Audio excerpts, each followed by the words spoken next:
ini saya mau sharing ya tentang cara baca laporan keuangan. Ya mungkin kalau udah biasa gitu baca mungkin awalnya mungkin kelihatan sederhana gitu ya.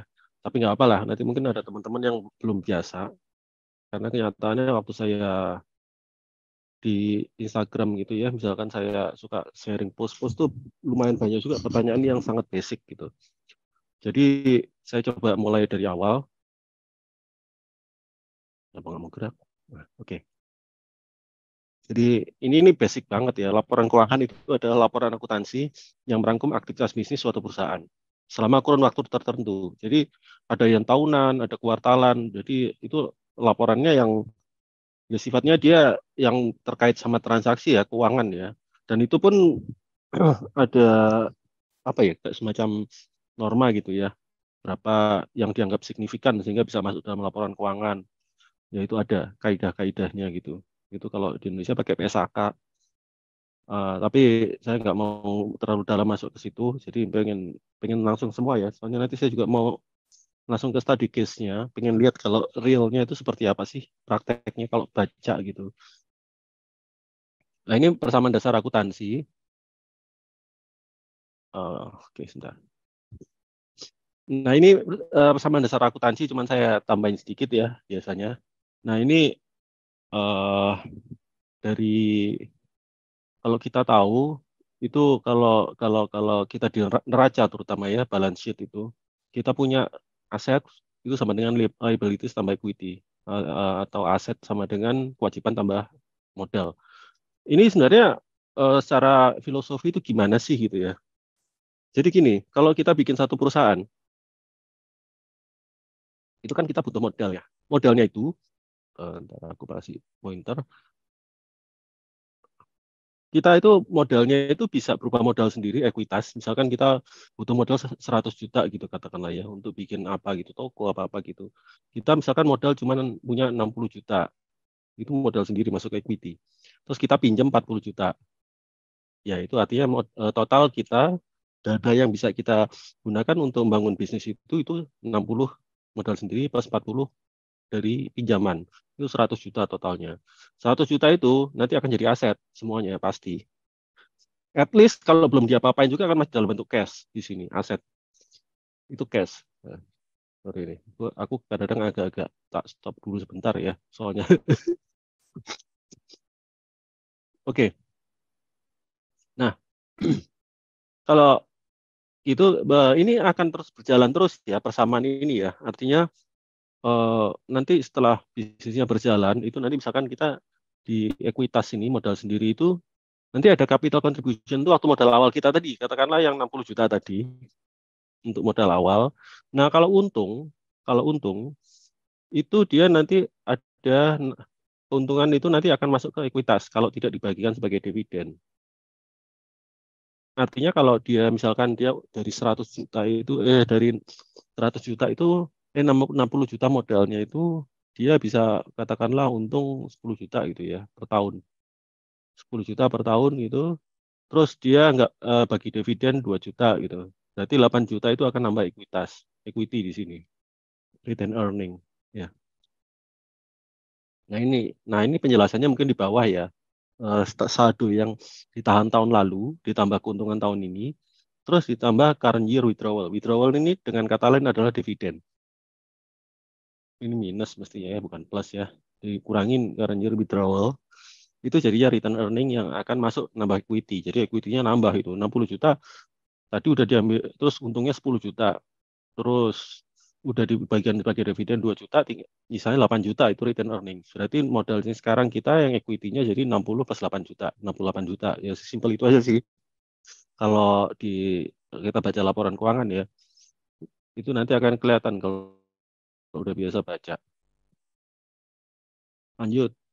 Ini kenapa nggak mulai? Hmm,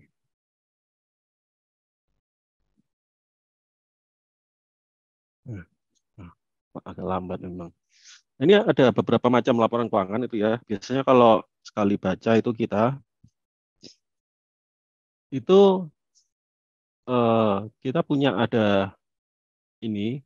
pakai ya mau itu kuartalan maupun laporan keuangan tahunan gitu ya. Itu nanti strukturnya kira-kira gini lah. Di situ nanti ada neraca, balance sheet, terus laporan laba rugi, laporan arus kas, sama laporan perubahan ekuitas. Nah ini nih saya terangin singkat ya satu persatu ya. Neraca itu balance sheet itu. Balance sheet itu selalu potret pada akhir periode, bukan sepanjang periode.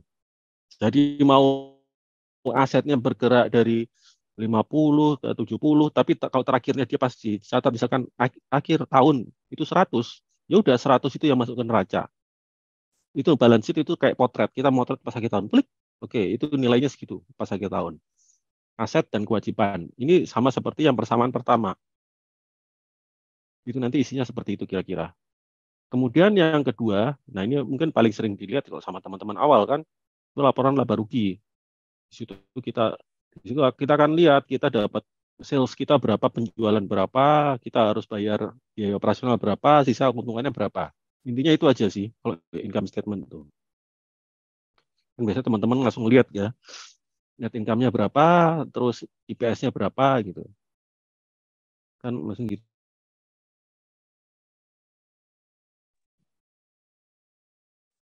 Nah, terus kemudian kita ada laporan arus kas yang ketiga. Nah, ini kita mencatat keluar masuknya uang cash selama periode tertentu. Oh ya, saya lupa bilang ya, bedanya sama neraca ya. Kalau laporan laba rugi sama laporan arus kas ini, dia catatnya sepanjang periode. Jadi seluruh transaksi itu akan dicatat terus sepanjang periode. Bahkan Januari sampai akhir tahun, Desember gitu ya. Transaksi sepanjang itu akan dicatat, dijumlah terus sampai akhir tahun. Itu nanti akan jadi angka yang keluar dalam laporan laba rugi atau laporan arus kas. Nah, bedanya apa kalau laporan arus kas? Arus kas itu ya pokoknya yang cash, yang keluarin dalam bentuk cash gitu, tunai. Jadi kalau penjualan misalkan kita kita ngutang dulu gitu ya, beli barang gitu ya, ya itu nggak akan masuk gitu loh ke arus kas. Atau penjualan misalkan kredit gitu nggak itu nanti juga akan nggak masuk arus kas, tapi akan masuk ke laba rugi. Nanti begitu dibayar tunai baru masuk ke arus kas. Jadi ini yang menyebabkan kadang-kadang angka-angka di laporan arus kas itu beda sama laporan laba rugi. Terus yang terakhir itu laporan perubahan ekuitas. Itu yang ini mungkin jarang dilihat ya. Cuman ini yang menunjukkan apa aja sih yang menyebabkan perubahan ekuitas. Misalkan pembagian dividen, terus ada penerbitan saham baru. Nah kayak gitu-gitu itu nanti akan masuk sini.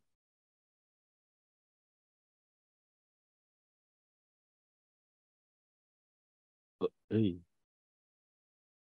Nah, oke, ini mulai dari neraca ya. Kalau neraca itu pada dasarnya kan seperti yang dari persamaan tadi ini, dari persamaan tadi itu. Nah, ini saya sengaja hanya munculin aset sama liabilities ya, tapi equity-nya di bawah ini. Aset kurang liabilities. Nah, di sini aset itu apa yang kita miliki sih gitu ya. Ada current. Current tuh yang dia prinsipnya itu kayak bisa dicarikan dalam kurang 1 tahun gitu. Ya, kalau cash jelas gitu ya. Terus kemudian misalkan short term investment gitu, misalkan di deposito masuk gitu ya, atau masuk ke SBN kayak gitu masuk ke situ. Ya dianggap kayak cash lah sebenarnya. Atau di situ ada inventory barang dagangan kita ya. Nah, itu masuk ke situ ke current asset. Nah, itu kurang dari setahun gitu, misal. Terus kemudian ada yang non current asset. Nah, ini biasanya paling gede di sini dan mostly ada fixed asset. Fixed asset itu hasil dari kalau kita belanja barang modal, belanja kendaraan, belanja buat bangun pabrik atau bangun gedung segala macam itu ya, beli tanah itu masuk itu nanti akan di sini asetnya, aset yang gede-gede di sini. Yang nilainya lama itu ya. Yang apa ya, dia bisa tahan untuk jangka panjang lebih dari setahun gitu umurnya. Terus kemudian di sisi aset, nah ini di sisi liabilities kewajiban kita nih, itu ada yang current sama ya, ada current gitu ya. Misalkan kita ngomong piutang usaha gitu, sorry utang usaha gitu. Utang usaha kalau kita beli secara kredit gitu ya ke orang gitu ya, masuk ke sini kewajiban kayak gitu-gitu. Atau mungkin ada utang yang mungkin kita utang kayak obligasi mungkin jatuh temponya dia tahun ini gitu ya. Tahun ini itu akan masuk ke sini current liabilities. Nah, kemudian ada yang non current itu yang jangka panjang. Itu biasanya utang yang lama. Misalkan ya itu tadi obligasi misalkan masih 5 tahun ya masuk sini masih non current. Setelah dipotong yang jatuh tempo tahun ini. Ya kira-kira gitu ya teman-teman ya. Kalau kita ngomong yang penting biasa kita lihat di laporan keuangan gitu. Nah kalau lihat persamaan akuntansi tadi kan aset sama dengan ekuitas plus liabilitas. Nah, kalau kita balik ya equity sama dengan aset kurang liabilities gitu. Kira-kira gitu.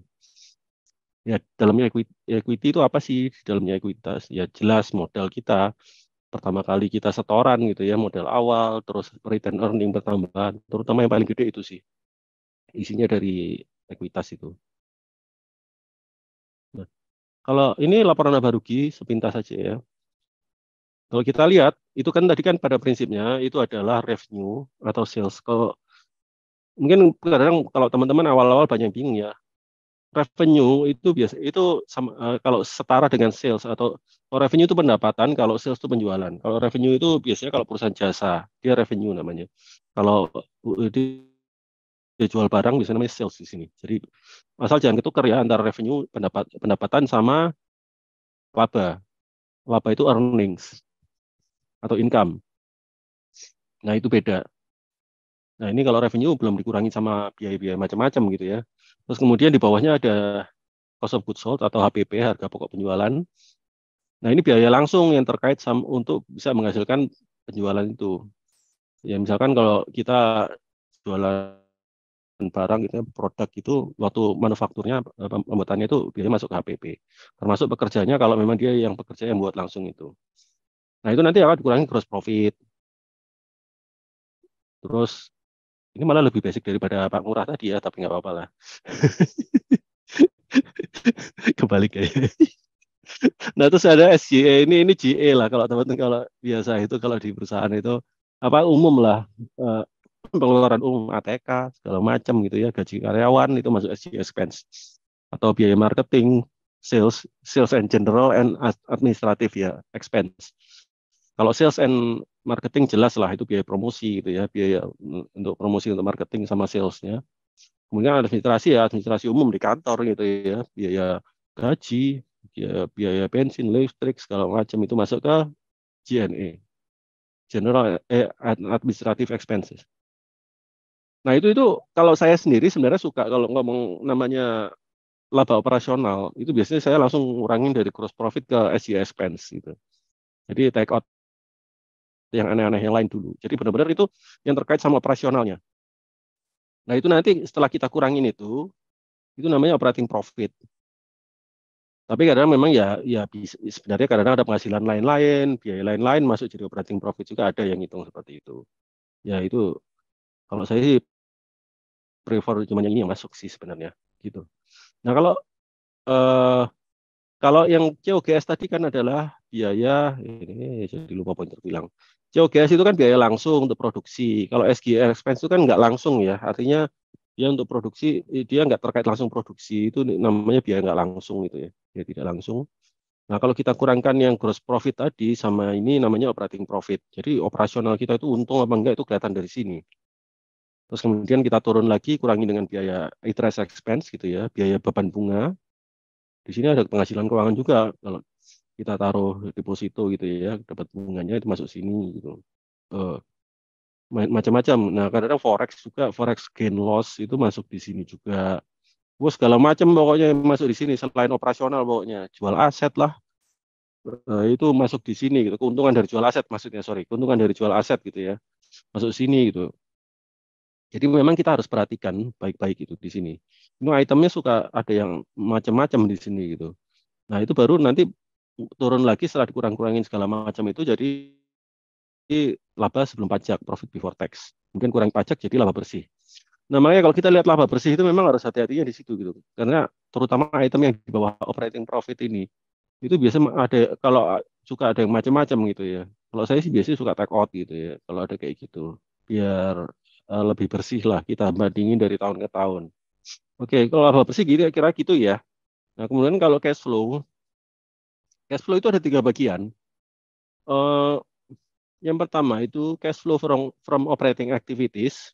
terkait sama operasional, ini sebenarnya mirip banget sama laporan laba rugi tadi, income statement. Cuman perbedaannya yang utama, kalau di sini itu, kalau di tadi itu laporan laba rugi itu ada depresiasi itu masuk. Kalau di sini nggak masuk. Nah, tapi ya semuanya hampir semua itu masuk di sini. Yang pasti harus cash tapi ya. Nah, tapi bisa jadi kalau dia penjualannya kredit gitu ya, bisa jadi sebagian belum masuk ke sini operating activities. Dia masuk di laporan laba rugi tapi nggak masuk di sini. Tapi biasanya sih kalau saya lihat sih saya suka bandingin gitu ya antara cash flow from operating activities ini sama laba bersih gitu ya. Kalau dari sana itu biasanya saya paling nggak minimum 85% mintanya gitu paling nggak. Artinya cash flow operating cash flow dibagi dengan laba bersih itu 85% lah minimum. Ya itu bisa macam-macam sih kalau itu saya aja gitu. Tapi lebih bagus lagi kalau lebih dari satu gitu. Nah, kemudian yang kedua, yang bagian kiri bawah ini, cash flow from financing activities, itu yang terkait sama pembiayaan. Kalau kita ingat, ya utang lah istilahnya terkait sama utang ya, utang sama modal gitu. Jadi artinya kalau yang di persamaan akuntansi tadi itu yang bagian kewajiban sama modal gitu ya, liabilities dan equities, itu masuk di sini. Misalkan kita menerbitkan saham baru gitu ya, right issue, itu nanti cash-nya kan dapat cash tuh dari right issue, itu nanti masuk sini. Atau bayar utang atau utang baru. Kalau dapat utang kan berarti kan dapat duit baru. Tapi kalau kita bayar utang, cash kita berkurang itu. Nah itu di situ. Uh, tapi kalau kita dapat dividen nggak di sini, nanti beda di sebelahnya lagi. Nah, sorry kalau bayar dividen nggak di sini, bayar dividen di sebelahnya.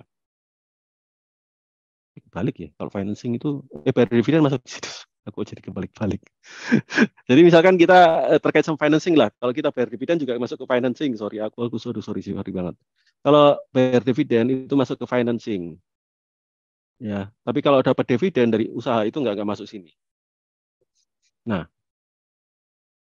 kemudian yang terakhir adalah cash flow from investing activities. Nah, ini terutama mostly capex. Artinya belanja untuk modal biasanya di situ. Jadi terkait capex, capex itu ya jual beli mesin, terus segala macam itu.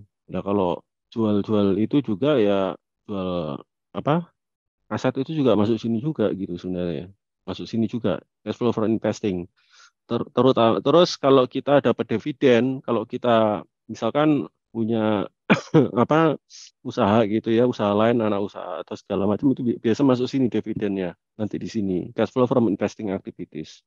Kalau bayar dividen masuk ke financing activities karena itu terkait dengan shareholder kita, shareholder perusahaan ini. Tapi kalau kita dapat dividen masuknya ke cash flow from investing activities yang kebalik ya. Nah, itu.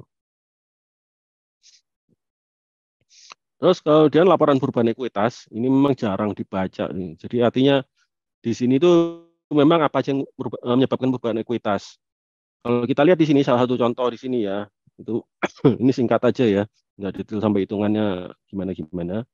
Nah ini ada modal saham 90 kita katakanlah ya. Ya saldo awal itu ya 90. Nah, terus kemudian ini yang kiri ya, itu ada dividen berapa sih? Dia bayar dividen 200 ternyata. 200. Terus bayar dividen itu akan langsung pengaruh ke ekuitas. Ya, jadi gitu. Ekuitasnya berkurang. Makanya kalau perusahaan tuh habis bagi dividen tuh biasanya equity-nya akan langsung turun biasanya.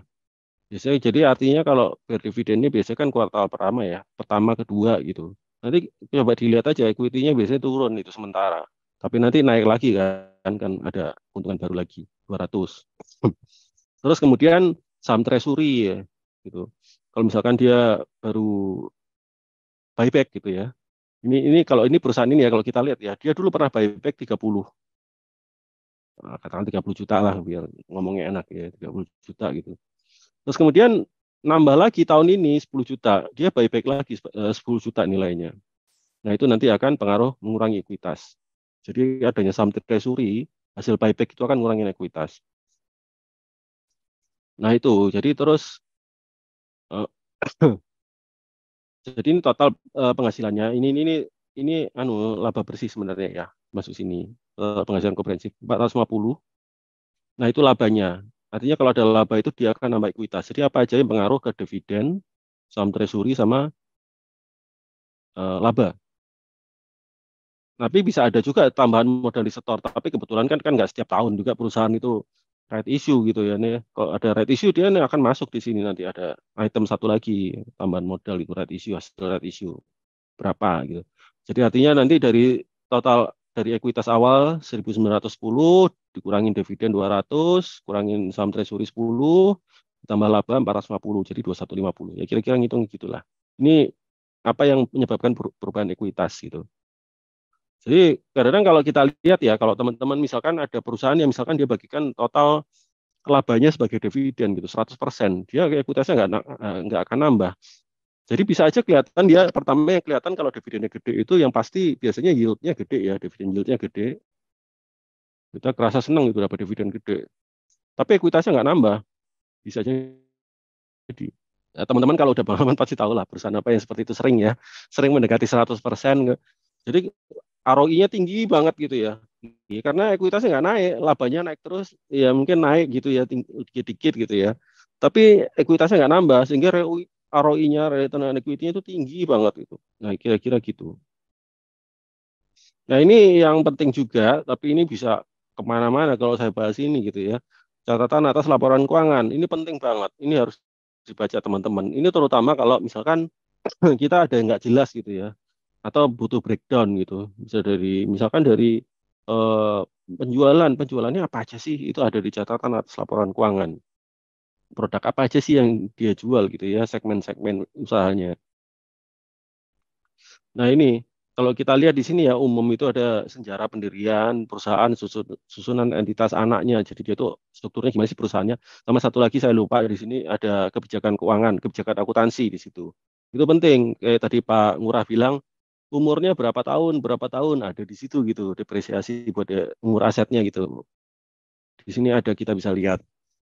Terus yang kedua rincian utang sama piutang usaha gitu ya. Nanti kita bisa lihat tuh pelanggan besarnya itu siapa aja sih gitu ya. Dia itu kasih kredit itu ke siapa. Terus yang transaksinya dia gede itu ke mana aja sih? Ada yang dominan kah atau enggak gitu. Suppliernya juga kelihatan gitu ya. Terus berapa besar piutang yang sudah lama gitu ya. Misalkan ada yang udah lebih berapa hari dari jatuh tempo itu kelihatan di situ ada rinciannya. Terus kemudian yang ketiga yang penting juga itu rencana aset tetap ya. Ini apa aja sih aset tetapnya dia itu. Terus depresiasinya bisa kita lihat di situ. Nah, kalau angka depresiasi itu kan kalau di laporan keuangan kalau di Indonesia nggak kelihatan gitu ya berapa secara langsung gitu ya.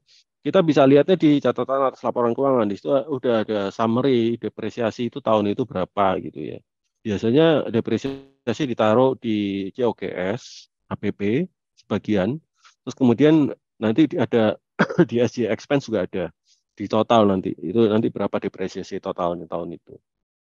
Terus modal sahamnya ya, kita bisa tahu siapa ownernya, jumlah sahamnya berapa. Ada biasanya di balance sheet gitu ya jumlah sahamnya, tapi ada perusahaan yang kadang-kadang di catatannya masukin, jadi nggak dimasukkan di situ di laporan keuangan utamanya. Kemudian risikonya nanti dia akan state tuh risikonya apa, risiko suku bunga, risiko perubahan kurs, macam-macam gitu ya. Harga bahan baku dia akan cantumkan di situ. Itu yang jadi concern dari manajemen. Kemudian informasi segmen itu yang tadi saya bilang, jadi background dari sales-nya itu, revenue-nya itu apa aja gitu ya. Nanti kita bisa lihat masing-masing produk ini sales berapa, marginnya berapa gitu. Kita bisa lihat di situ. Nah, kemudian rincian sales, OPEX dan bunga gitu ya. Terutama ini kalau kita ngomong suku bunganya gitu ya, dia kan misalkan beban bunganya gede gitu ya. Memang bunganya bayarnya ke siapa itu yang gede gitu ya, utangnya itu kita bisa lihat tuh. Kira-kira gitu. Banyak lagi nggak bisa cantumin dalam satu apa slide kayak gini sebenarnya sih, tapi itu biasanya spesifik kalau kita baca satu laporan keuangan perusahaan itu bisa beda-beda. Nah, ini saya coba langsung masuk ke rasio. Ini rasio itu apa sih gunanya gitu ya? Rasio itu sebenarnya untuk mempermudah kita gitu ya, untuk lihat kinerja perusahaan gitu. Kalau kita cuma lihat angkanya gitu tadi ya, angkanya itu kan agak bingung. Ini terus maksudnya apa gitu? Kita dibantu sama rasio, kita bisa bandingkan rasio itu dengan tahun sebelumnya atau gimana.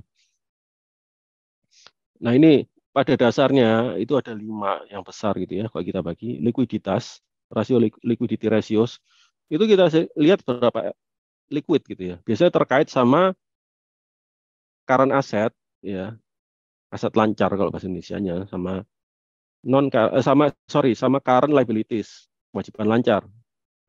Jadi misalkan kalau kita bandingkan keduanya itu nanti nanti ya jadinya akan jadi current ratio, kita bisa lihat itu. Jadi kita itu pokoknya di liquidity ratio itu pengen lihat sih dia itu eh, aset lancarnya itu bisa membiayai kewajiban lancarnya nggak sih gitu ya. Nah itu kira-kira gitu. Yang kedua solvency. Apa bedanya sama liquidity? Kalau solvency itu termasuk terkait sama utang ya, jangka panjang biasanya solvency itu. Misalkan debt to equity ratio nanti bisa lihat ya. Jadi terkait sama utang sama modal itu ya, debt to equity ratio. Jadi dia itu kita bisa lihat itu dia kira-kira bisa bayar utangnya nggak sih gitu ya, kuat nggak sih bayar utangnya kayak gitu. Itu masuk ke sini. Kemudian yang ketiga profitability ratio itu nanti ya marginnya kalau kita jualan itu kita modal kalau kita bikin barang 100 kita jual 200 ya berarti keuntungan kita 100 gitu ya. Berarti profit margin 50% gitu. 100 dibagi sama salesnya 100. Nah itu kira-kira kayak gitu. Termasuk sama net profit margin, laba bersih dibagi dengan revenue. Nanti ada penjelasannya lebih lanjut di belakang. Terus yang keempat itu efisiensi rasio. Itu turnover terkait. Ya turnovernya itu artinya kita itu sebenarnya turnover itu kalau kita ngomong itu apa ya? Seberapa efisiensi itu aset perusahaan atau inventorinya gitu ya. Untuk misalkan dia sales dibagi dengan total aset gitu. Kita lihat itu kan artinya misalkan kalau kita ngomong nanti sales dibagi dengan total aset katakanlah ya. Tapi kalau orang-orang bisa sales dibagi average aset tapi nggak ya sama aja lah gitu ya. Jadi artinya apa? Berapa untuk setiap aset gitu ya, setiap uang yang kita keluarkan untuk beli aset itu berapa sih jadi sales tahun itu gitu. Nah, itu efisiensi gitu kita bisa lihat. Semakin besar ya semakin bagus lah. Kita modal 10 untuk beli barang gitu ya, alat 100 juta bisa menghasilkan uh, sales tahun itu 120 juta kan bagus banget gitu ya. Nah, itu kira-kira seperti itu. Apalagi kalau meningkat tiap tahun. Terus yang kelima itu market value ratio, itu yang bisa biasa teman-teman kalau kenal itu PE ratio ya, per PBV ya kayak semacam itulah. Itu market market value ratios. Nah, itu aku lanjut aja ya langsung ya. Nah, ini contohnya ya, kalau liquidity ratios itu ya kita lihat current asset dibagi dengan current liabilities gitu. Artinya dari aset-aset yang lancar gitu ya, itu dia bisa menutup kewajiban lancarnya nggak sih gitu. Artinya current ratio itu biasanya orang lihat itu kalau lebih dari satu gitu. Kalau kurang dari satu kan, loh itu nanti kewajiban lancarnya bayarnya pakai apa kan kayak gitu kan. Meskipun nggak semua perusahaan seperti itu. Ada yang current ratio-nya kurang satu tapi sehat-sehat aja bertahun-tahun ada. Karena apa? Karena itu biasanya perusahaan yang punya earning power gede. Misalkan yang perusahaan yang yakin setiap bulan pasti dapat revenue hampir pastilah gitu ya. Ya misalkan yang paling sering itu telco, perusahaan telco itu biasanya current rasionya kurang dari satu, tapi nggak apa-apa. Oh nanti sebentar lagi juga nanti dia dapat orang ngisi paket data lagi gitu, langganan gitu, nanti masuk lagi secara kontinu gitu ya. Jadi nggak terlalu masalah. Masalah kalau dia jualannya barang-barang yang gede-gede gitu ya, kayak alat berat gitu. Itu kan setiap bulan itu bisa beda-beda gitu ya. Eh, Cash yang masuk itu ya. Meskipun mungkin kalau di rata-rata dalam 3 bulan atau ada setahun itu ya kira-kira nggak beda-beda jauh antar tahun gitu ya. Tapi kalau kita ngomong dari bulan ke bulan itu bisa beda banget gitu ya. Karena orderan itu kan nggak sekontinu kalau kita kayak operator telco tadi gitu ya. Ya jadi artinya kalau current rasionya kurang dari satu memang agak bahaya juga karena bisa aja tiba-tiba dia bulan ini kurang gitu eh, pendapatannya gitu ya, uang masuknya untuk bayar itunya mana yang ngutang lagi ya kira-kira kan harus kan. Kira-kira gitu. Kalau quick ratio, lanjutnya quick ratio ya, itu lebih ketat daripada current ratio. Jadi kita cuma melibatkan cash sama marketable security sama piutang usaha akan receivable. Jadi cuma dipilihin yang tiga ini aja dibagi dengan current liabilities. Itu nilainya biasanya kan ya pasti lebih kecil daripada current ratio ya. Tapi ini lebih clear biasanya menjelaskan likuiditas perusahaan. Yang kedua yang solvency itu yang paling umum itu dipakai itu DER, total liabilities tambah shareholder equity. Nah itu umumnya orang bilang satu lah maksimum. Kemudian kita mikir kenapa satu ya? Kenapa satu? Saya juga mikir gitu. Kenapa harus satu gitu. Nah nggak apa. Tapi ada cara lain sih untuk. Nah kalau itu mungkin agak kenapa kok harus gitu ya harus satu gitu. Nah tapi kalau kita pengen lebih jelasnya lagi itu yang impact langsung ke laporan laba rugi itu adalah times interest earn ratio TIR ya. Nah itu EBIT EBIT EBIT itu hampir sama dengan laba operasional. Laba operasional dibagi dengan beban bunganya interest expense. Jadi kalau misalkan dia punya laba operasional 100 cuman bayar bunga cuman 5 juta gitu ya, 100 juta. Itu kan 20 kali tuh operasional. Itu aman banget ya. Artinya laba operasional dia itu nggak kemakan gitu sama beban bunga. Tapi ada juga kalau perusahaan sangat besar ya. Misalkan debt equity ratio-nya bisa sampai 2 kali, 3 kali gitu ya. Terus bunganya jadi gede banget. Misalkan dia akhirnya udah gitu marginnya tipis pula kan usahanya gitu kan. Dia laba operasional 100 tapi bayar bunganya 90 ya tinggal sisa 10 bayangin habis kayak gitu. Artinya kita harus hati-hati. Makanya saya selain lihat debt to equity ratio ini ya, DER ini biasanya lihat ini juga time interest earn ratio. Kadang-kadang dalam case tertentu kalau seandainya DER-nya tinggi ya, tapi selama ini masih ya katakanlah masih di atas 3 kali gitu ya apa ini time interest earn ratio-nya, saya masih oke masih tenang lah gitu masih kira-kira gitu. Nah, terus yang ketiga itu profitability ratios. Nah, ini eh, tingkat keuntungannya berapa sih gitu ya perusahaan ini. Kita bisa bandingkan yang tadi kayak tadi Pak Ngurah tadi ya gross margin ada gross profit dibanding revenue gitu ya. Kita lihat dari tahun ke tahun gitu ya naik turun. Kadang biasanya ya dalam kondisi normal ini nggak akan berubah banyak dari tahun ke tahun.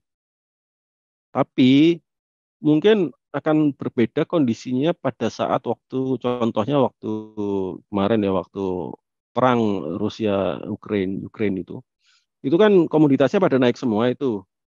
Nah, kalau dia bahan bakunya kayak CPO gitu yang naik juga gitu ya, kena juga sih. Kemarin kalau kita lihat perusahaan consumer goods juga waktu kemarin harga ya naik semua dia kena showcase-nya naik semua, gross margin-nya turun. Ya seperti itu penjelasannya kira-kira. Tapi kalau nggak terkait banyak sama komoditas seperti itu mungkin dalam kondisi normal lah itu biasanya nggak akan berubah banyak. Dan yang jelas perusahaan yang kuat biasanya suka itu saya itu perusahaan yang gross margin itu tinggi. Kenapa? Gini, ini kan kita ngomong gross profit itu ya dibagi dengan harga pokok produksi. Kalau dia lebih tinggi daripada kompetitornya, padahal dia dengan bahan baku yang sama, mungkin biaya mungkin hampir sama untuk produksi gitu ya. Artinya kalau gross marginnya lebih tinggi dibanding kompetitornya, kemungkinan besar, kemungkinannya kan ada yang paling mungkin ya itu dia harganya bisa pasang lebih tinggi dan dia yakin laku gitu loh. Kalau dia bisa bertahun-tahun seperti itu oke banget tuh. Itu ada mungkin ada moat di situ dia punya competitive advantage. Atau bisa dicapai misalkan dia, oh, saya mungkin bahan baku sama sih harganya mungkin, tapi saya bisa efisien operasionalnya sehingga dia bisa murah sekali untuk produksinya. Nggak bisa disaingi sama kompetitornya. Gross marginnya jadi tinggi dibanding kompetitor, bisa jadi. Nah, kemudian yang kedua, ini operating margin, operating profit margin tapi tepatnya. Operating income dibandingkan revenue. Kita lihat dari operasionalnya ya, ini benar-benar dari laba operasional, dari hasil operasional dibagi dengan sales gitu ya. Nah, kalau normal ini biasanya ya, kalau normal biasanya dia akan konstan gitu ya. Yang kalau misalkan kalau dia 30% ya 30% gitu aja. Jadi artinya profitnya eh, dia laba operasionalnya naik gitu ya. Revenue-nya juga naik gitu sebanding gitu ya. Itu 30% terus gitu aja. Beda halnya kalau dia perusahaannya turnaround, recovery, dulunya jelek banget gitu ya. Itu operating marginnya itu bisa dari minus langsung plus, itu cepat sekali itu bisa. Karena biaya-biayanya mungkin hampir sama gitu ya, biaya kayak GA segala macam. Tapi revenue-nya naik tinggi. Yang naik cuma COGS-nya aja, tapi ya GA-nya nggak naik kan, tetap aja kan mau dia jelek bagus. Akhirnya kita lihat operating profit marginnya langsung terbang. Nah, itu nanti buntutnya sampai ke bawah lagi, net profit margin, net income revenue, dibagi dengan revenue, laba bersihnya ya. Itu nanti akan langsung tiba-tiba melonjak, gitu, net profit margin gitu. Ya karena itu tadi, karena yang naik cuma COGS-nya aja, revenue naik, COGS naik, tapi GE-nya nggak naik banyak gitu ya, promosinya. Jadi nanti net income-nya naik. Itu nanti ya kita kan bisa lihat gitu ya, laba bersih tiba-tiba melonjak, belum gitu ya, karena itu juga gitu ya. Nah, itu kira-kira bacanya kayak gitu ya. Tapi kalau di yang lagi normal gitu ya, net profit margin ini ya misalkan 10% ya, dia biasanya konsisten 10% ya kalau bagus. Kalau perusahaannya ya agak susah gitu ya. Naik turun revenue-nya gitu ya. Nah, labanya juga naik turun juga gitu. Itu agak susah untuk prediksinya. Terus selanjutnya itu ada return on equity, net income per shareholder equity. Itu kita, jadi artinya kita ibaratnya kita punya modal berapa, kita dapat untung berapa per tahun gitu. Itu intinya, return on equity. Terus yang bawahnya return on asset. Nah, ini balik lagi dari persamaan akuntansi tadi. Modal kita itu kan dari modal sendiri sama pinjaman gitu ya. Jadi artinya tingkat pengembalian terhadap aset itu keseluruhan, baik yang berasal dari pinjaman maupun berasal dari modal sendiri itu berapa gitu ya. Masih layak nggak sih gitu. Itu kira-kira. Terus efisiensi itu yang turnover saya bilang itu sales per total aset. Jadi efisiensi asetnya gitu ya. Semakin besar semakin bagus gitu ya. Artinya dengan aset yang sama dia kalau misalkan dari tahun ke tahun aset turnovernya naik itu bagus dong. Dia dengan aset yang sama salesnya bisa naik terus itu. Lebih efisien dia, Pak. Nah, inventory turnover mirip-mirip juga dari dia, kita punya barang dagangan yang disimpan gitu ya. Tapi kita lebih cepat muternya gitu ya, COGS di inventorinya gitu. COGS dibagi dengan average inventory. Itu terkait sama cepatnya putar barang sih biasanya. Semakin gede itu biasanya putaran barang semakin cepat gitu. Jadi barang di gudang itu nggak ngendon lama-lama gitu ya. Karena kalau ngendon lama-lama nanti biaya gudangnya jadi mahal gitu ya. Terus kita butuh modal lebih besar gitu ya. Katakanlah untuk bisa dapat COGS maksudnya untuk modal untuk jualan itu ya misalkan 1.000 gitu ya. Terus kemudian inventorinya kita butuh 500 gitu ya. Berarti kan 1.000 per 500 gitu, dua gitu. Artinya kan kita untuk menghasilkan bisa dapat barang dagangan senilai 1.000, kita butuh inventory yang disimpan itu 500. Lain halnya kalau dia cuman katakanlah ekstrim ya, dia cuman 100 gitu ya barang dagangan gitu yang kita butuh simpan gitu ya. Tapi dia bisa dapat COGS 1.000 juga selama kurun tertentu. Artinya gimana? Dia cuma ngeluarin duit 100, tapi itu bisa menghasilkan untuk modal itu 1.000 gitu untuk jualan gitu. Kan lebih asik gitu, putarannya lebih cepat gitu. Terus kemudian di sini ada market values, yaitu PER biasalah, harga saham dibagi dengan EPS, earning per share, atau PBV, harga saham bagi book value per share. Oke, sekilas ya. Nanti kalau masih bingung dari itu nanti langsung nanya aja lah kira-kira. Jadi konsep dari rasio keuangan kalau saya bacanya biasanya gini, punya bisnis itu harus untung, bikin bisnis. Yaitu kita lihat dari pertumbuhan revenue, pertumbuhan laba bersih, itu segala macam harus untung itu. Terus laba labanya kita udah dapat revenue nih, udah dapat untung. Jangan sampai habis itu operasional. Kita lihat marginnya bagus nggak gitu ya. Time interest earn kemakan sama bunga nggak gitu ya. Nah, kira-kira seperti itu. Nah, begitu sisa lagi, kita bisa nggak sih kita manfaatin duit yang tersisa itu, artinya labanya itu ya, untuk ekspansi. Nah, tapi kalau kita laba bersihnya kita ekspansiin gagal maning, rugi rugi lagi gitu ya. Buat apa ekspansi? Mending bagi jadi dividen aja lah daripada nggak jelas gitu kan duitnya. Kira-kira gitu kalau jadi investor kita. Nah, itu parameternya untuk lihat itu adalah return on equity. Artinya dari modal itu kan numpuk terus tuh. Dari laba itu kan numpuk yang ditahan itu ya, yang nggak dibagikan sebagai dividen itu, dia akan nambah equity terus. Tapi nambah ekuitas nggak apa-apa, asal return on equity-nya, labanya juga ikut naik. Jadi artinya kita bisa lihat perusahaan yang bagus, misalkan dia ROI-nya 20% katakanlah ya, return on equity. Jadi 20 kita setiap tahun tuh dapat 20% dari modal itu balik, meskipun modal kita nambah terus ya, karena ada laba ditahan. 20% terus itu indikasi bagus biasanya. Ya kira-kira gitu. Nah, kalau dengan struktur seperti ini, kita itu akan bisa lebih bagus lihat baca laporan keuangan. Lanjut. Ini tadi case ya. Ini sebenarnya penekannya di recovery ya. Cuman saya akan coba bahas kilas itu ya. Auto itu ya. Astra Auto Parts. Jadi waktu pandemi itu memang bisnisnya berantakan sih terus terang aja auto ini. Penjualannya turun jauh gitu ya. Apa revenue-nya turun jauh gitu ya. Karena banyak orang nggak beraktivitas gitu. Nah, ini bisnis modelnya gimana sih? Ya kalau baca laporan keuangan saya saranin lihat bisnis modelnya dulu lah. Simpel-simpelan kayak gini ya. Itu kita lihat ya partnernya itu siapa aja. Dia ownernya paling gede Astra lah pastilah 80% punya Astra lah auto itu. Terus kemudian siapa lagi yang berpengaruh suppliersnya. Terus terus joint ventures ya lumayan ada beberapa joint ventures yang penting gitu ya, yang menghasilkan pendapatan buat dia juga gitu.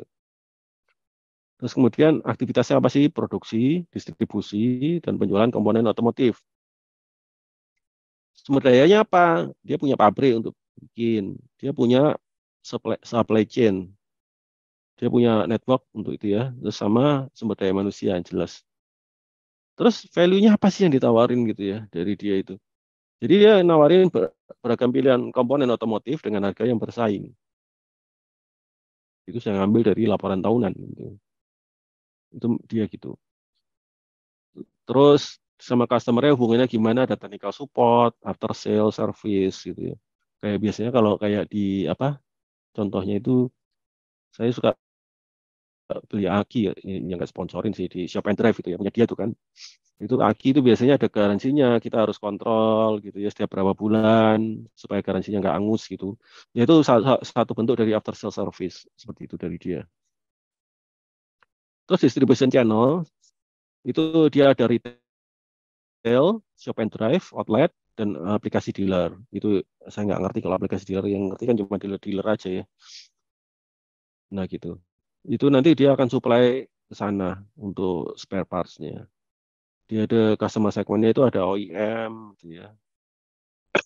Terus kemudian individual, dia jual keluar juga. Nah, terus yang paling bawah ini financial viability, itu terkait itu. Kita bisa lihat ini cost sama revenue-nya. Cost-nya apa aja, revenue-nya dia masuk dari mana. Di sini ada produksi ya jelas ya, distribusi sama cost. Kalau penjualannya dari penjualan komponen otomotif sama perdagangan. Gitu. Perdagangan tuh macam-macam lah. Nah, biasanya kalau saya di sini, saya kalau pengen kita bisa pengen lebih detail, ambil dari laporan keuangan, masukin sini berapa persen untuk ini, berapa persen untuk ini, gitu kira-kira kayak gitu. Nah, ini laporannya ya. Kalau kita lihat ya, langsung ini ke auto tahun 2022. Saya nggak ngambil yang kuartalan 2022 aja setahun gitu ya, karena nanti harus punya tahun kan kalau 2000 kalau yang kuartalan. Jadi kalau untuk belajar masih oke lah ini. Kalau kita lihat gitu, ini cashnya dia bagus ya nambah gitu ya. Aku coret-coret aja kali ya. Hmm. Keren. Ini. Oke, kita lihat ya cashnya nambah di situ. Ya baguslah, pertanda bagus gitu ya di situ. Terus kita lihat ini cuma sekilas saja ya. Sebenarnya nggak banyak oh sini. Saya biasa lihat jumlah asetnya, oh asetnya nambah gitu ya. Oke. Nah, utangnya juga ini sekilas saja ya. Kalau kita lihat di sini aset lancarnya ya sama yang sebelah ini ada nol ini ya ini. Aset lancar ini 7,8 triliun. Terus yang liabilitas jangka pendek 4,6 triliun. itu selisih 3,5 triliun sendiri ya, hampir 3,5 triliun. Itu artinya dia untuk mestinya current rasionya kan lebih dari satu, udah aman ini gitu ya. Artinya bisa dibiayai sama aset lancarnya, gitu, katanya kayak gitu. Terus kemudian yang bisa kita lihat di sini utangnya itu apa sih yang dibilang utang itu? Utang itu kalau debt, debt utang, utang berbunga. Di sini ada pinjaman bank. Terus ini liabilitas sewa, itu utang. Kita jumlahkan di sini. Terus yang jangka panjang apa? Di situ. Ini liabilitas jangka panjang. Wih, kecil ya. Dia nggak punya utang jangka panjang loh. Nggak punya utang dia, gede. Nah, terus kita lihat modalnya di sini berapa gitu. Ini kok nggak hilang. Nah, ini pointernya. Nah, kita lihat. Jadi yang udah di ini biasanya akan tetap terus ini 481973. Ini setoran awal modalnya dari eh, waktu IPO dulu ya, katakanlah. Terus ini ada tambahan lagi 2,9 triliun. Itu tambahan modal setor. Bisa jadi itu waktu right issue atau gimana gitu ya. Itu akan masuk di sini. Nah, kalau yang di saldo laba yang saya bilang tadi return earning ini RE itu ini. Ya ini kalau dijumlahkan itu return earning. Nah ini artinya apa? Ini kemungkinan nambah kan karena ada laba dia labanya akan menambah return earningnya gitu. Nah kalau kita lihat yang ini ekuitas yang dapat diatribusikan kepada pemilik entitas induk ya. Ini yang disebut equity kalau kita lihat ya. Ini kepentingan nomor pengendali ini yang kalau kita punya anak usaha, kita konsolnya ekuitasnya masuk ke kita gitu ya. Kita punya anak perusahaan ini punya anak usaha gitu katakanlah, cuman punya 80%. Ya ini yang 20% itu masuk sini ekuitasnya. Sorry, bukan haknya dia. Mana jadi? Nah, bukan haknya dia yang katakanlah berapa persen, bukan 20, nggak harus 20 ya. Ini bukan hanya dia, yang haknya dia itu 11,9. Kira-kira gitu. Nah, ini ya yang menarik nih kalau udah income statement. Kalau kita lihat di sini ya ini revenue-nya naik ya dari 15 jadi 18,5 gitu ya. Naik. Nah, kita lihat laba brutonya juga naik gitu. Bagus di sini. Nanti ini nggak akan kelihatan kalau kayak gini ya, tapi nanti saya akan coba buat yang lebih detail. Jadi nanti akan kelihatan trennya itu seperti apa sih sebenarnya dia. Tapi ini buat anu aja ya. Nah, kemudian laba tahun berjalan 1,4 triliun. Naik tajam dari 634, bayangin loh. Hampir lebih dari 2 kali lipat ya. Nah, tapi yang namanya laba bersih itu yang ini ketutupan. Nah, ini ini sama juga sama yang tadi. Jadi kalau laba dari anak usaha itu yang bukan haknya kita itu akan masuk jadi ini 147 ini. Nah, tapi yang benar-benar hak untuk dari perusahaan itu 1,3 triliun ini. Naik dari 600 miliar jadi 1,3, 2 kali lipat ya hampir ya kira-kira. Lebih. Nah, itu kalau laba itu lihatnya yang ini. Oke. Nah, di sini ada IPS ya. IPS-nya naik gitu. Dari 127 ke 275. Kira-kira kayak gitu ya. Kalau teman-teman. Ini perubahan ekuitas. Aku lewat aja kelamaan nih jadinya ntar. Nah ini arus kas ini penting juga sih kalau saya lihat ya. Ya, kita lihat tahun 2022 aja ya. Arus kas bersih dari aktivitas operasi CFO, cash flow from operating activities. Kita lihat 700 miliar tadi keuntungannya berapa sih di situ. Nah ini 1,3. Tapi kok cashnya ada cuma dapat segini ya gitu ya. Nah itu yang kita perlu cari tahu gitu. Misalnya gini, penerimaan dari pelanggan 18 triliun, revenue 18 triliun. Jadi nanti saya ada mappingnya tapi terlalu ruwet kalau di sini kalau lihat. Tapi intinya itu ya. Saya sebenarnya lebih suka kalau ini nilainya mendekati laba bersih sebenarnya. Tapi berhubung ini kondisinya dia lagi growth tinggi banget ya. Jadi belum tentu jelek juga gitu. Karena kalau perusahaan lagi ekspansi banyak gitu ya, katakanlah dia lagi ngebut penjualannya, itu kadang-kadang nggak kekejar. Artinya cash-nya mungkin belum tentu masuk gitu ya. Misalkan kalau perusahaan lagi ekspansi gini ya, hmm, dia udah lagi bangun pabrik nih.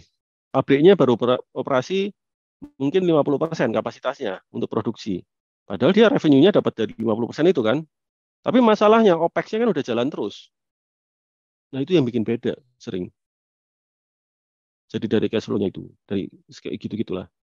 Itu nanti akan beda antara kas dari aktivitas operasi sama laba bersih. Itu bisa kayak gitu. Jadi kalau perusahaan yang lagi ekspansi gila-gilaan gitu ya, itu sering nggak match memang. Tapi begitu dia udah mulai stabil gitu ya, bisnisnya ekspansinya moderat gitu, nggak terlalu ngebut, biasanya akan imbang.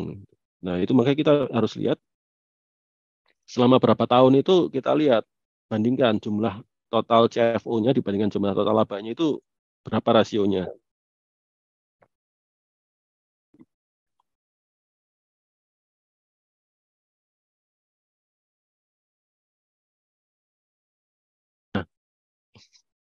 Kemudian yang kedua dari aktivitas investasi. Nah, ini yang paling utama yang biasanya saya lihat di sini yaitu adalah perolehan aset tetap. Ini capex. Ini juga capex kalau kita bisa lihat 38 miliar, 351 miliar. Jadi kira-kira capex-nya itu 38 tambah 351, 440-an ya kira-kira ya. Sorry, 40. 390 capex-nya. Kira-kira segitu, 390 miliar. Nah, ini dari kalau kita eh, ada investasi di kayak joint venture atau gimana ya, itu nanti dapat dividennya masuk sini. Ini gede juga dividennya, 315 miliar ya, gitu. Nah, ini kalau yang utamanya biasa dari itu di sini tuh ya, capex sama ini. Nah, kemudian yang ketiga itu aktivitas pendanaan itu nanti ada ini kalau dia terima pinjaman, terus bayar dividen terutama dividen yang kita terima kalau kita investasi itu di sini 88 28 miliar nih. Naik dari tahun lalu 8,2 miliar. Kira-kira itu. Nah, sorry kok yang ini, ini yang non pengendali. Sorry, dividennya coret aja dulu ya. Nggak bisa ya. Nah,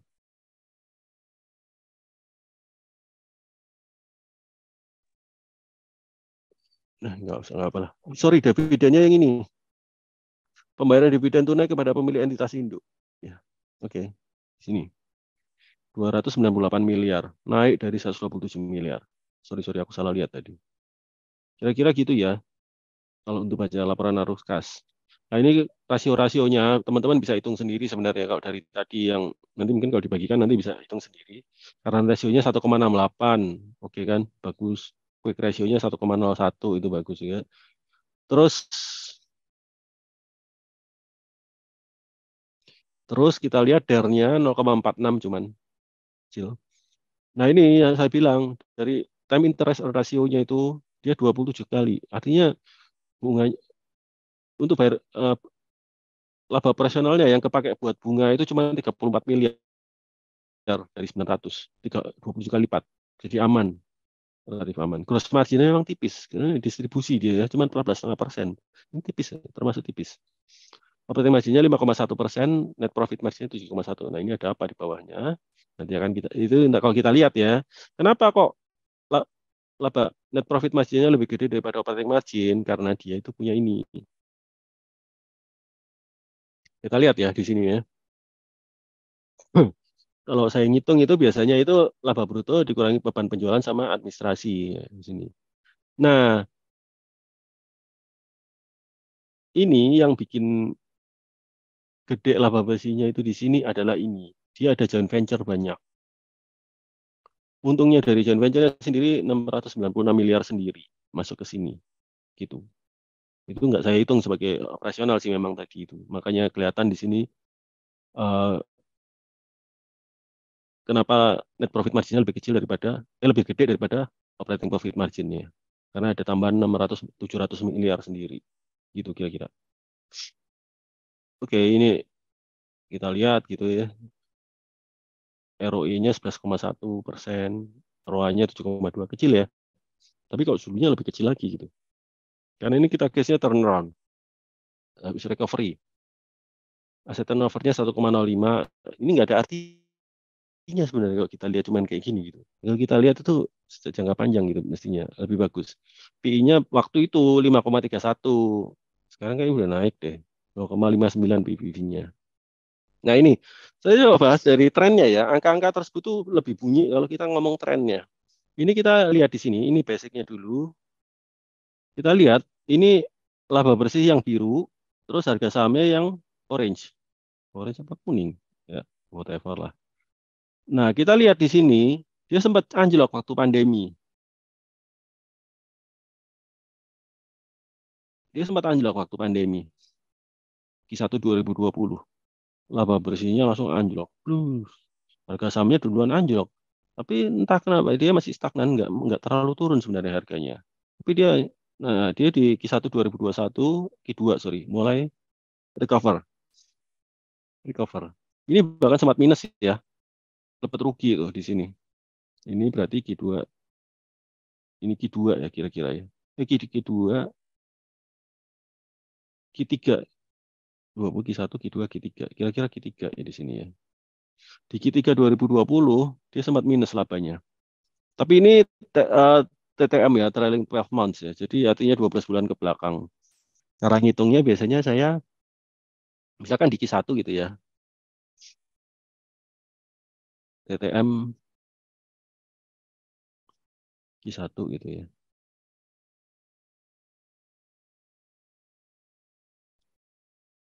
Sama dengan Q1 tahun ini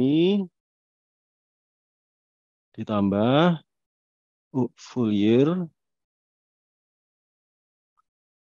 tahun lalu dikurangin Q1 tahun lalu. Ya itu kira-kira rumusnya gitulah. Kalau Q2 juga sama kayak gitu. Kalau yang full year nggak usah dihitung. Ya full year aja gitu kan. Itu kira-kira ya teman-teman. Nah ini kalau kita lihat ya, jadi kalau turnaround gini, ROI-nya tuh rendah banget yang kanan ya, ROI itu ya. Dia sempat turun. Jadi kita nggak bisa lihat ROI mentah-mentah gitu. Itu rendah jelek, belum tentu. Tapi kalau dia ada tanda-tanda naik nih ya, yang biru itu dia bisa bagus. Itu turnaround. Terus kalau kita lihat PBV-nya, itu seiring sama ekuitasnya. Ekuitasnya naik, PBV-nya naik gitu ya terus. Terus kita lihat juga selama 20 tahun itu average PBV-nya berapa sih di 1,5 kira-kira kalau dia situ kira-kira di 1,5. Sekarang ada satu kali gitu ya. Ini Q2 2023 ya. Udah lewat mestinya ya. Ini waktu itu agak sama 2480. Nah ini yang tadi case kedua Arna, ini kenapa saya ambil? Ini karena memang dia lagi flattening. Jadi agak-agak turun ya di H2. Ini aku langsung skip aja ya. Arna itu produsen keramik lah istilahnya. Kalau kita bisa lihat di sini, di situ apa? Ini nggak nggak ada masalah ya. Dia 1,6 hasil lancarnya. Terus yang penting juga kita lihat di sini itu ekuitasnya naik juga. Berarti dia masih untung dari 1,5 jadi 1,8 aman gitu. Nah, terus kemudian penjualannya naik tapi tipis banget ya. Kita lihat di sini tipis. Dari 2,5 ya hampir 2,6 ya. Naik dikit banget itu ya. Laba kotornya juga naik nggak banyak gitu ya. Gross profitnya. Kita lihat di sini ini melambat. Ini kelihatan melambat. Nah, sama juga ini laba bersihnya mungkin naik lebih tinggi sedikit tapi nggak terlalu signifikan. Tapi kalau kita lihat di sini bedanya sama tadi sama auto tadi. Kalau di sini kan 576 itu laba bersihnya. Di sini dia ke semuanya 465 ya nggak beda jauh lah, masih masih masih bisa toleransi gitu ya meskipun lebih rendah. Nah, itu dia di situ. Dia capex-nya kita lihat di situ 170-an. 147 tambah 28 capex-nya. Kita lihat dia nambah utang atau enggak. Nah, ini sekilas saja ya. Kita lihat di sini karena rasionya bagus, ratio. Nah, ini apa yang kita perlu perhatikan di sini. Ini gross marginnya jauh lebih tinggi daripada auto tadi. Net profit marginnya 22%, bagus banget. ROI-nya bagus, ROI-nya bagus. But, kalau kita lihat, sales sama net income kalau kita bandingin, ini dari kuartal ke kuartal ya, pakai TTM saya. Kita lihat salesnya mulai menurun nih, 3 kuartal terakhir. Laba bersihnya juga gitu. Ya, kalau sales menurun ya, laba bersih ya biasanya menurun juga gitu, biasanya. Terus kalau kita lihat juga itu ya inline juga ya harga sahamnya juga ikut turun gitu kan. Ini dia ngikut terus nih harga saham sama kinerja laba bersih TTM-nya. Belum turun. Terus kita lihat ini PI-nya, PI-nya. Ini dia kalau kita lihat di sini ya, dia turun tapi PI-nya konstan di sini sekitar 12 kali nih kayak nggak salah. Jadi artinya apa? Harganya turun. Menyesuaikan. Jadi artinya kenapa saya bilang regression to mean? Artinya dia itu ngunci di 12 terus gitu PI-nya. Jadinya jadi ke harga normal gitu. Nah, tapi kalau lihat 20 tahun terakhir itu dia bisa pernah rendah sekali di awal tahun 2000-an gitu ya. Dulu belum ngetop kali dulu ya. Meskipun udah bagus kinerjanya. Terus kemudian mulai naik tahun 2010 tuh, mulai 2010. Saya ngikutin sih waktu itu ya, jadi tahu gitu. 2010 terus kemudian tiba-tiba anjlok di 2015. Jelek banget kinerjanya. Nah, kira-kira gitu. Nah, itu kemudian naik lagi di ini terus kena pandemi masih aman tapi malah setelah pandemi malah dia turun gitu ya 2023. Kira-kira begitulah ceritanya. Jadi ini disclaimer ya, aku nggak rekomendasi beli atau jual saham tertentu gitu ya. Karena beli sama jual strateginya nggak cuma berdasar kita lihat gitu aja gitu loh. Tergantung kita lihat yang lain gitu. Oke, jadi artinya harus analisis lebih detail lah kalau untuk itu. Itu tadi cuma buat gambaran aja ya, Pak. Saya cuma lihat dari sisi laporan keuangannya sih, kan nggak lihat yang macam-macamnya juga. Jadi kira-kira gitu. Terima kasih teman-teman atas perhatian.